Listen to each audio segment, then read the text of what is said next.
இந்து எழுச்சி முன்னணி என்ற தேசபக்தியின் தெய்வீக பக்தியில் நிறைந்த இயக்கமான இந்த இயக்கத்தினுடைய அழைப்பை ஏற்று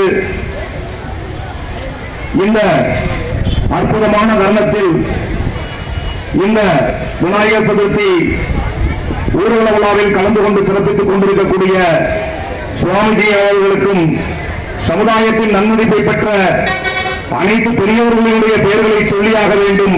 ஆனால் நேர்மையின்மையின் காரணமாக என்னால் அதை சொல்ல முடியவில்லை.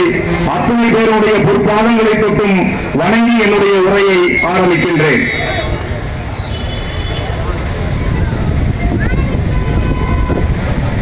இந்து எழுச்சி முன்னணி என்ற இயக்கம் 10 ஆண்டுகளுக்கு முன்பு ஆரம்பிக்கப்பட்ட போது இந்த குழந்தை கருவிலே உருவாகும் போது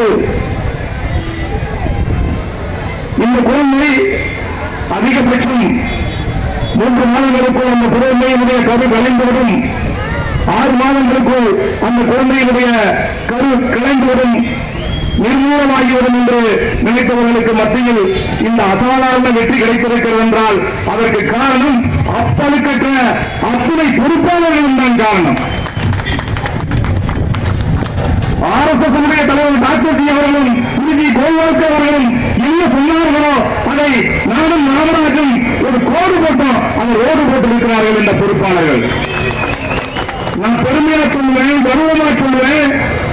சங்கத்தினுடைய நேர்த்தியும் ஒழுக்கமும் தடமாறாமல் தர்மத்தின் வழியில் அந்த சங்கமிட்டல் கட்டளையை தமிழ்நாட்டில் மட்டுமல்ல இந்தியாவில் மட்டுமல்ல எல்லா இயக்கங்களுக்கும் முன்னோடியாக இந்திய எழுச்சி முன்னணி இருக்கும், வாழ்நாள் முழுவதும் இருக்கும். அதற்கு காரணம் எங்களிடம் துணி அளவு கூட சுயநலம் கிடையாது. நான் ஒன்றை சொல்ல ஆசைப்படுகிறேன். 37 ஆண்டுகளுக்கு முன்பு இந்த இயக்கத்தினுடைய பரிச்சயம் எங்களுக்கு கிடைப்பதற்கு காரணம் அன்றைக்கு RSS பொறுப்பாளராக இருந்த பாலமுருகன் ஜி, சுடலைமணி ஜி இப்படி நல்லித்துக்கள் எங்களை கண்டெடுத்தார்கள். அப்பொழுது எங்களை கோபால்ஜி கூப்பிட்டாரு. கோபால்ஜியுடைய ஒரு கூட்டத்திற்கு நாங்கள் போகும்போது அவர் சொன்னார், இந்த இயக்கத்திற்கு வந்தால் பணம் கிடைக்கும், பொருள் கிடைக்கும், பொன் கிடைக்கும், ஈடம் கிடைக்கும் என்று வரக்கூடாது. இந்த இயக்கத்திற்கு வந்து தன்னை அர்ப்பணித்துக் கொள்ள வேண்டும் என்றால் வீட்டை விட்டு வரும்போது வாயில் வாக்கரிசி போட்டு வரணும் சொன்னாரு. அந்த வாக்கரிசி போட்டுட்டு வந்தவங்க தான் நாங்கள் வாங்குறார். அதனால் உயிருக்கெல்லாம் பயம் இல்லை, உயிருக்கெல்லாம் பயமே கிடையாது. உயிரை எப்போது இயக்கத்திற்கு வந்ததோ அப்பதான் உயிரை துச்சமான மதிப்பு அந்த இயக்கத்துக்கு வந்திருக்கிறோம். நான் காவல்துறைக்கு ஒன்றை சொல்லிக் கொள்கிறேன், மறுபடியும் சொல்லிக் கொள்கிறேன்.